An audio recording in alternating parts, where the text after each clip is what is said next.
नमस्कार दर्शक बंधु आपण को आम चैनल को स्वागत। आपणकर जदि मीन राशि होता है तेबे ही भिडटी आपण मानक पाई सेतिपाई निजर व्यस्त बहुल समय मध्यरु मात्र 10 मिनिट समय आपण निज पाई दियंतु एवं जानतु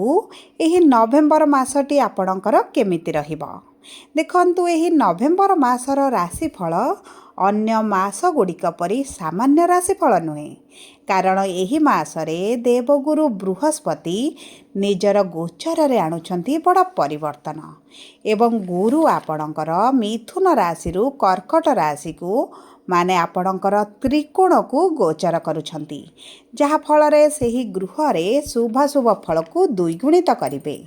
देखंतु एही मासरे देवगुरु बृहस्पति उच्च रहिबा सहित जेहेतु गुरु हेउचंती शुभ कारक ग्रह, शुभ कार्यर देवता बा स्वामी अटंती, आपण को शुभ फल निश्चित भावरे प्रदान करिवे। किंतु केउ क्षेत्र रे प्रदान करिवे ताहा आपण भिडियोटी को शेष पर्यंत देखिले निश्चित भावरे जानि परिबे। ता सहित शनि आपणकर जो बक्री स्थिति रे रहिथिले एवं जहा कारणरू आपण पूर्वरु किछि दिन हेब आपणकर जो समस्या गुड़िक बढ़ी जाइथिला, आर्थिक समस्या सहित आपणक संपर्क रे स्वास्थ्य रे विशेष भाव रे आपणक मानसिक स्थिति रे जो अस्थिरता आसीथिला, जो सब समस्या गुड़िक बढ़ी जाइथिला सेही सब समस्या गुड़िक धीरे धीरे दूर हेबा पाई जाउछि एवं आपणकर विशेष भाव में जो ऋण धारे करज बढ़ी चलीथिला सेही सब समस्या आपणकर दूर हेब, कारण गुरुंकर दृष्टि शनिदेवଙ୍କ उपरे रहुछि। ता सहित एही नवेम्बर मासरे प्रमुख तीनोटी ग्रह करुछंती परिवर्तन। 16 नवेम्बर रे सूर्य करिवे परिवर्तन, 26 नवेम्बर रे शुक्र करिवे परिवर्तन,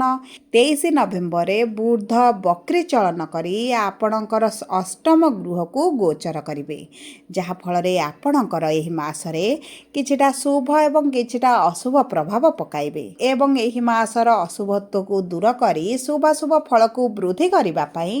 किछिटा सहज प्रतिकार मध्य एही भिडियोर शेष भाग रे दिया जिवो। सेति पई आपण आम सह शेष पर्यंत जोड़ी होई रुहंतु।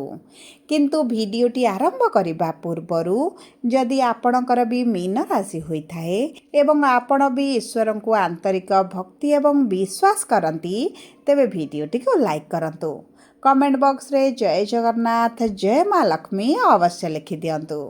ता सहित आम सह जोगाजोग करिबा पई चाहुथिले भिडियोर मध्य भाग रे एक व्हाट्सएप नंबर टी दिया जाइछि, जो नंबर साहाय्य रे आपण आम सह जोगाजोग करी निजर नूतन कुंडली प्रस्तुत करि परिबे, कुंडली विश्लेषण कराई परिबे किंबा आपणकर चाकरी विवाह व्यवसाय प्रेम संपर्क को नै किछि समस्या रहिछि ताहार सहजरे एवं स्वल्प मूल्य रे समाधान करि परिबे। सेतिपाई आपण आम सह भिडियोर शेष पर्यंत जोड़ी होई रुहंतु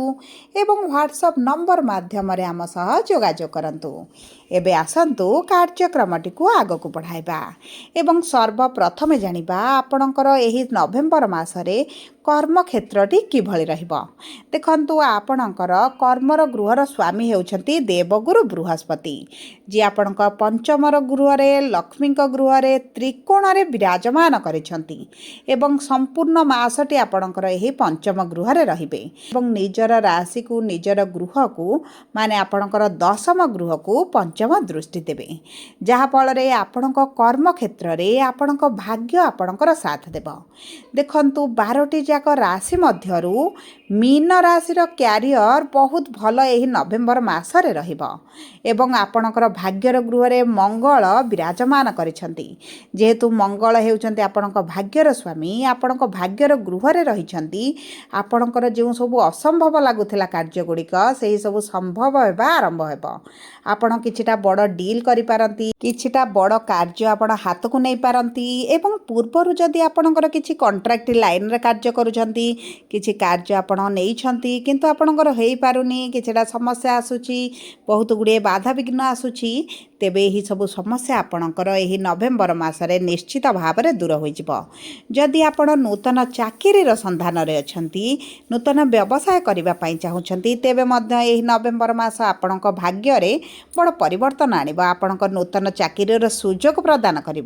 जदि आपण व्यवसाय रे किछिटा बाधा विघ्न देखुले अर्थर अभाव रही आपण को इन्वेस्टर मिलु नथिले किंबा किछि ना किछि बाधा विघ्न पई आपण व्यवसाय आरंभ करि पारु नथिले तेबे मध्य आपणकर व्यवसाय निश्चित भाव में आरंभ करेंगे एवं जदि आपणकर पूर्वर व्यवसाय थिला एवं आपण व्यवसाय रे मांदा परिस्थिति देखुले बहुत गुड़े समस्या चलीथिला लीगल डिस्प्यूट किछि रहितला आपण कोनोसी पुलिस केस रे हेउ किंबा कोर्ट कचेरी केस रे किछि फसी रहितले आपणक व्यवसाय कि नहीं हो आपणक चाकरी कि नहीं कि हेउ तेबे मध्य सही सब परिस्थिति आपण बाहर को आसीबे ता सहित देखंतु जे माने कर्म क्षेत्र रे बा चाकरी करिसंती चाकरी रे बड़ परिवर्तन आसीबो आपण ग्रोथ देखिबे एवं देखंतु आपण कैरियर रे ऊपर को उठिबा पई आपण को बहुत गुडी अपॉर्चुनिटीज मध्ये मिलिबो जे कारणरू आपण जे गोटिए जगह रे फसी रहिला बळे अनुभव करूथिले आपणक क्यारियर रे आपण को आगो को बढ़िबा पई सुजोग मिलु नथिला आपणकर दरमा रे वृद्धि हेउ नथिला किंबा आपण को कोनोसी ना कोनोसी कारण वशत आपण चाकरी छाड़ी पारु नथिले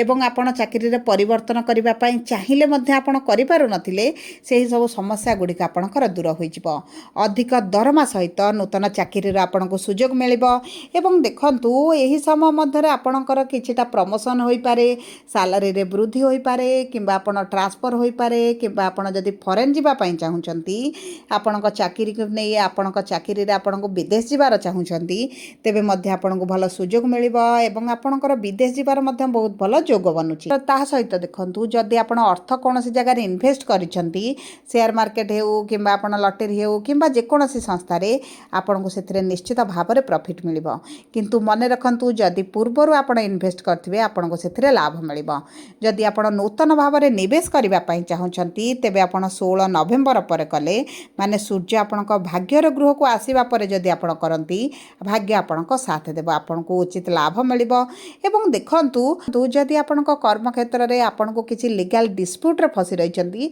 सेतरु आपण बाहरी आसीबे आपणक उच्च अधिकारी माने एवं आपणकर कलीग माने जदि शत्रुता व्यवहार करूछंती एवं कर्म क्षेत्र रे आपणक शत्रु बढ़ी गला भली लागुछंती आपणक पछरे राजनीति चलिला भली लागुची तेबे सेही भली परिस्थिति रो मध्ये आपण बाहर को आसीबे पारी अब जदि आमे आपणकर आर्थिक क्षेत्र को देखिबा तेबे गुरु आपणक पंचम गृह रे बसी आपणकर लाभर गृह को आपणकर मनस्कामनार गृह को दृष्टि देउथिबारु आपणक आर्थिक क्षेत्र रे बड़ परिवर्तन आसीबो आपण जो धार रे अछंती लोन रे अछंती कर्ज रे आपण फसी रहिचंती सेतरु आपण निश्चित भाव में बाहर को आसीबे एवं आपण अधिकांश कर्ज सुझिबा पई मध्य सक्षम हेबे आपणकर जो खर्च गुडिक बढ़ी जाइथिला सेही सब खर्च गुडिक धीरे धीरे कमिबा आरंभ हेबो ता सहित देखंतु आपणकर द्वितीय गृहर बा लक्ष्मी गृहर स्वामी होउछंती मंगल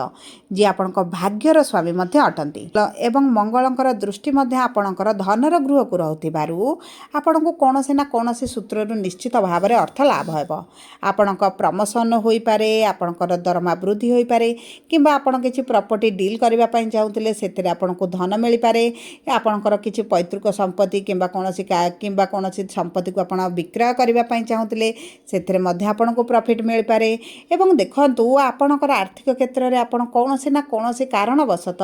निश्चित भाव में लाभ देखिबे एवं ता सहित जदि आमे देखिबा आपणकर विवाह जोग को वैवाहिक संपर्क को तेबे देखंतु विवाह गृहर स्वामी होउछन्ती बुध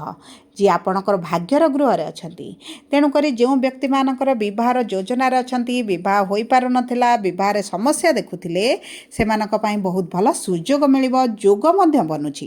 एही समय मध्य जदि आपणकर पूर्वरु विवाह भांगी जाउथिला आपणकर बयस बढ़िबा सहित विवाह रे विलंब देखुथिले समस्या देखुथिले सेही सब समस्या गुडिक दूर होई जिवो एवं आपणक वैवाहिक संपर्क रे आपणकर जो बळी परिस्थिति चलिथिला सेथिरे बड़ परिवर्तन आसीबो आपणक वैवाहिक संपर्क रे मधुरता आसीबो किंतु देखंतु आपणकर 16 नवेम्बर पर्यंत संपर्क रे टिके झगड़ा मनमालिन मतभेद भली परिस्थिति देखा देई पारे कारण शनि आपणक प्रथम गृह रे विराजमान करी आपणकर सप्तम गृह को दृष्टि देउछंती सेतिपई आपणक संपर्क रे टिके झगड़ा मतभेद किंबा मिसअंडरस्टैंडिंग रहिला भली आपण अनुभव करि पारंती एमिति भी परिस्थिति आसीपारे आपणकर डाइभर्स कोर्ट कचेरी पर्यंत कथा जाइपारे किंतु देखंतु भाग्यर गृह रे बुध विराजमान होइथिबारु आपणक संपर्क रे धीरे धीरे परिवर्तन आसीबो। आपण अचानक भाव में कौन भी शुभ परिवर्तन देखिबे नाही किंतु गुरुंकर जेहेतु दृष्टि रहउची आपणकर विवाह गृह को आपण को किछिटा क्षेत्र रे शुभ फल प्राप्ति हेबो। विशेष भाव में आपणक साथी स्वास्थ्य रे जदि समस्या थिला आपण सेथिरे निश्चित भाव में बड़ परिवर्तन देखिबे एवं आपणकर साथींकर टिके जिद्दी स्वभाव वृद्धि हेबा कारणरू आपणक वैवाहिक जीवन में समस्याटी बढ़ी पारे किंतु देखंतु गुरु एवं बुधंकर भल स्थिति कारणरू आपणक संपर्क में एतेटा भी खराब परिस्थिति आसीब नाही। जदि आपण प्रेम विवाह करबा पई चाहुचंती तेबे आपणक पई बहुत भल समय रहिछि। आपणक भाग्य साथ देबो। आपणक परिवार लोकंकर सपोर्ट मध्य रहिबो। ता सहित जदि आपण द्वितीय विवाह करबा पई चाहुचंती सेथिरे मध्य आपणक शुभ फल प्राप्ति हेबो। जदि हमें देखिबा आपणकर शिक्षा को तेबे देखंतु शिक्षा क्षेत्र में गुरुंकर विराजमान आपणकर त्रिकोण रे रहिबा कारणरू बुध मंगलंकर दृष्टि रहिबा कारणरू आपण अन्य मानक कथारे न आसी निज बुद्धि रे कार्य करंतु। निज बुद्धि रे डिसिजन नियंतु एवं देखंतु आपण एही समय मध्य रे जदि किछि इंटरव्यू दियंती एंट्रेंस दियंती तेबे मध्य आपणको शुभ फल प्राप्ति हेबो। ता सहित गुरु आपणको पंचम गृह रे विराजमान करी शिक्षा क्षेत्र रे बड़ परिवर्तन आनिबे। हमर आपणकर किछिटा अभिलाष पूरण होई पारे एवं देखंतु एही समय मध्य जदि आपण सरकारी चाकरी पई चेष्टा करूछंती तेबे मध्य आपणक पई बहुत भल समय रहिछि। कारण देखंतु एमिति सुजोग आपणक पई बारंबार आसीब नाही। शिक्षा क्षेत्र रे आपण जदि कठिन परिश्रम करंती एही समयटी आपणको उत्तम फल प्रदान करिवो। जदि हमें आपणकर स्वास्थ्य को देखिबा तेबे देखंतु आपणक प्रथम गृहर स्वामी हेउछंती गुरु जे आपणक पंचम गृह रे विराजमान करी नवम दृष्टि आपणकर प्रथम गृह को देउछंती। ता सहित प्रथम गृह रे शनि विराजमान थिबारु आपण आंठू गंठी अंटा एही जॉइंट पॉइंट आपण किछिटा देखि पारंती किबा आपणक गोड़ रे किछिटा जंत्रणा बढ़ी पारे किंतु आपणकर जेहेतु गुरुंकर दृष्टि रहुची आपणकर पूर्वर जदि एलर्जी किबा स्टोमाक रे किछि समस्या पेट जंत्रणा किछि चलीथिला सेतुर आपण मुक्ति पाइबे एवं आपणकर इम्यूनिटी पावर बढ़िबा कारणरू आपणकर किछिटा ठंडा समस्या जदि चलीथिला सेतरे मध्य आपण सुधार देखिबे। सब परे अशुभत्व को दूर करी शुभ फल प्राप्ति पाई आपण प्रतिदिन शनिकर बीज मंत्र 108 थर पाठ करंतु। हनुमान चालीसा पाठ करंतु एवं गुरुंकर बीज मंत्र मध्य 108 थर पाठ करंतु। प्रातः समय तंबा पात्र रे सूर्य को जल अर्पण करंतु। यह आपणकर शुभ फल को वृद्धि करिबो। जदि आपणकर मीन राशि होई थाए वीडियोटी के भली लागिला कमेंट बॉक्स रे लिखि जणांतु। जदि प्रथम थर आम चैनल को आसीछंती चैनल टी को सब्सक्राइब करंतु।